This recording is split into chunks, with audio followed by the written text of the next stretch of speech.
Hi guys, magandang araw. Bale, nandito kami sa may Canyacan River. Ang Canyacan River nga pala ay located sa may North Sagaray, Bulacan. Bale, dito sa Canyacan River ay napakalinis talaga ng tubig. At dito sa kinakatayuan ko, sa may likod ko, ay malalim yan. Kaya mamaya, susubukan lang natin na puntahan yung abot natin. Kasi kung hindi natin siya abot at napunta tayo dun sa kabila, hindi tayo makakalangoy kasi nga hindi tayo marunong lumangoy dito.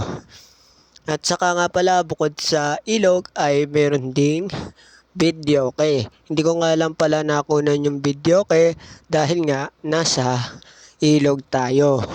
Baka yung cellphone ay mabasa. Kaya iniingatan ko din para sa susunod, meron pa akong gamitin pang video. Kaya sa mga gusto talagang pumunta dito sa Canyacan River, ano pang iniintay nyo? Tara na, sugod na kayo dito sa may Canyacan River na located sa may North Sagaray, Bulacan.